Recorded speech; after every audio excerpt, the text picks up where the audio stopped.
President Biden giving speech in United Nations today. United Nations Assembly started already. It will stay 2 weeks, continue. And different head of the states are here in New York City. So building is not far where I am. And all the activities going on, traffic is very heavy all over. So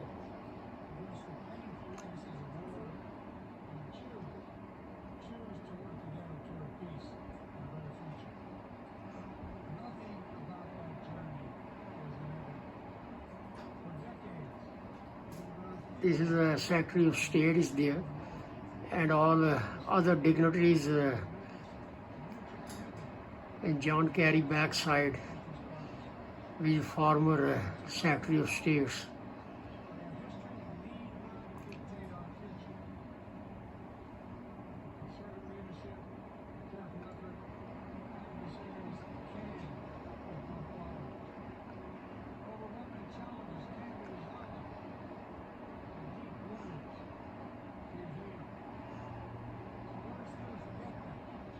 So the speech will be a little bit longer.